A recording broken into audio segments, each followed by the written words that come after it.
আসসালামু আলাইকুম ওয়া রাহমাতুল্লাহি ওয়া বারাকাতুহু। রহমতের বাণী, মাগফিরাতের পয়গাম আর সুসংবাদ নিয়ে এলো আমাদের কাছে রমাদানুল করিম। আলহামদুলিল্লাহ, রমাদানুল করিমের এক এক করে আমরা 10টি পর্ব সমাপ্তি করতে পেরেছি একই প্রতিপাদ্য বিষয়ের উপর। সেটি হচ্ছে আজকের তারাবি শিক্ষা। আজকে 11তম তারাবি শিক্ষা। আজকে তারাবিতে তেলাওয়াত করা হবে 14 নম্বর পারা, অর্থাৎ 14 নম্বর পারার প্রথম নম্বর পৃষ্ঠা থেকে 20 নম্বর পৃষ্ঠা পর্যন্ত। সূরার সিরিয়াল বিন্যাস যদি আমরা আলোচনা করতে চাই, তাহলে সূরাতুল হিজরের 2 নম্বর আয়াতে কারিমা থেকে সূরাতুন নাহলের 128 নম্বর আয়াতে কারিমা পর্যন্ত আজকে তেলাওয়াত করবেন হাফেজে কোরআন। এখানে অসংখ্য অগণিত আয়াতে কারিমাগুলো রয়েছে, তার মধ্য থেকে কয়েকটি আয়াতের সারমর্ম আমি আপনাদের সম্মুখে তুলে ধরার চেষ্টা করব ইনশাআল্লাহ। প্রথমে যে আয়াতে কারিমাটা থেকে হাফেজে কোরআন তেলাওয়াত করবেন সেটা হচ্ছে সূরাতুল হিজর। সূরাতুল হিজর আল্লাহ তাআলা বড় চমৎকারভাবে কোরআনুল কারীমের কথাই বর্ণনা করেছেন। কোরআনুল কারীমের স্পষ্টময় ভাবে আল্লাহ তাআলা কিভাবে নাযিল করেছেন সে কথা আল্লাহ তাআলা তুলে ধরেছেন। তারপর সূরাতুল হিজরের 9 নম্বর আয়াতের মধ্যে আল্লাহ তাআলা বলেন, বিসমিল্লাহির রহমানির রহিম, ইন্না নাহনু নাযালনা যিকরা ওয়া ইন্না লাহু লাহাফিজুন। আমি কোরআনুল কারীমকে নাযিল করেছি আর তার হেফাজতকারী আমি আল্লাহ সুবহানাহু ওয়া তাআলা হব। সুবহানাল্লাহ, সুবহানাল্লাহ, চমৎকার কথা। তাহলে কোরআনুল কারীম নাযিল করেছেন আল্লাহ সুবহানাহু ওয়া তাআলা, তার হেফাজতকারী হবেন আল্লাহ সুবহানাহু ওয়া তাআলা। গোটা বিশ্বের দিকে আমরা যদি তাকাই, ছোট ছোট হাফেজে কোরআনদের এই সিনার মধ্যে, এই কলবের মধ্যে আল্লাহ তাআলা গোটাল কোরআনুল কারীম পুঁতে দিয়েছেন। সুবহানাল্লাহ, 7 বছর 8 বছর 10 বছর একটি ছোট্টময় বালকের বুকের মধ্যে, বালিকাদের বুকের মধ্যে, হাড়ের মধ্যে, কলবের মধ্যে আল্লাহ তাআলা গোটা 30 পারাল কোরআনুল কারীম ফিট করে রেখেছেন মেমোরি আকারে। সুবহানাল্লাহ, সুবহানাল্লাহ। এজন্য আল্লাহ তাআলা বলেন, ইন্না নাহনু নাযালনা যিকরা ওয়া ইন্না লাহু লাহাফিজুন।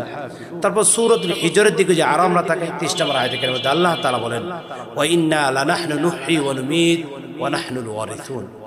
হায়াত এবং মৃত্যুর মালিক তো মূলত আল্লাহ সুবহানাহু ওয়া তাআলা। ওয়া নাহনুল ওয়ারিসুন, আমরা তার দিকেই প্রত্যাবর্তন করতে হবে, আল্লাহর দিকে আমরা ফিরে যেতে হবে। পৃথিবীতে যত দম্ভ করে চলি না কেন, যত অহংকার করে চলি না কেন, সেগুলো আল্লাহ তাআলার কাছে গ্রহণীয় নয়, আল্লাহ তাআলার কাছে গুরুত্বপূর্ণ নয়। মূলত আল্লাহর দিকে ফিরে যেতে হবে, আল্লাহর দিকে রুজু করতে হবে। তারপর আল্লাহ সুবহানাহু ওয়া তাআলা আরেকটি কথা সূরাতুল হিজরের মধ্যে তুলে ধরেছেন। লূত আলাইহি ওয়াসাল্লামের উম্মতেরা তার নবীদের সাথে, অর্থাৎ হযরত লূত আলাইহিস সালামের সাথে কিরকম আচরণ করেছেন, কিরকম ব্যবহারগুলো করেছেন, সেটা সূরাতুল হিজরের মধ্যে আল্লাহ তাআলা তুলে ধরেছেন। তাহলে আসুন সূরাতুল হিজরের গোটা আয়াতে কারিমাগুলো আমরা অর্থসহ বুঝি, অনুধাবন করি। তার নবীদের ইতিহাসগুলো, কওমে লূতের কি ভয়াবহ অবস্থান ছিল, সেগুলো আমরা জানতে পারবো, অনুধাবন করতে পারবো। তারপর আজকের আলোচনার একেবারে সর্বশেষ মেসেজের মধ্যে আমরা জানতে চাই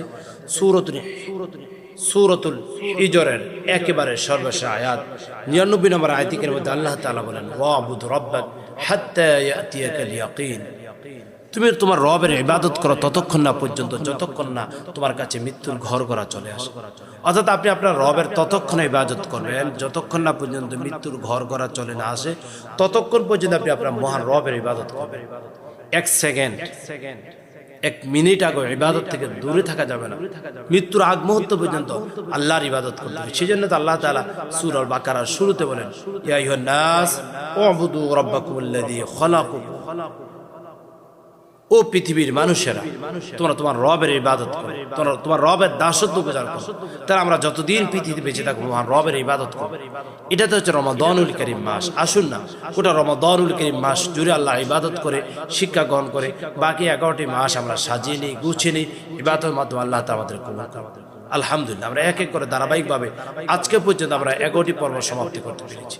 আমাদের আগামী পর্বে 12তম শিক্ষা নিয়ে আমাদের প্রতিটি প্রোগ্রাম যদি দেখেন, আমি দুর্বিশ্বাসের সহিত বলতে পারি, আত্মবিশ্বাস থেকে বলতে পারি, আপনি কোরআনুল কারীমের একটি সামারি, কোরআনুল কারীমের মেসেজগুলো আপনি মেমোরির মধ্যে অতি সহজে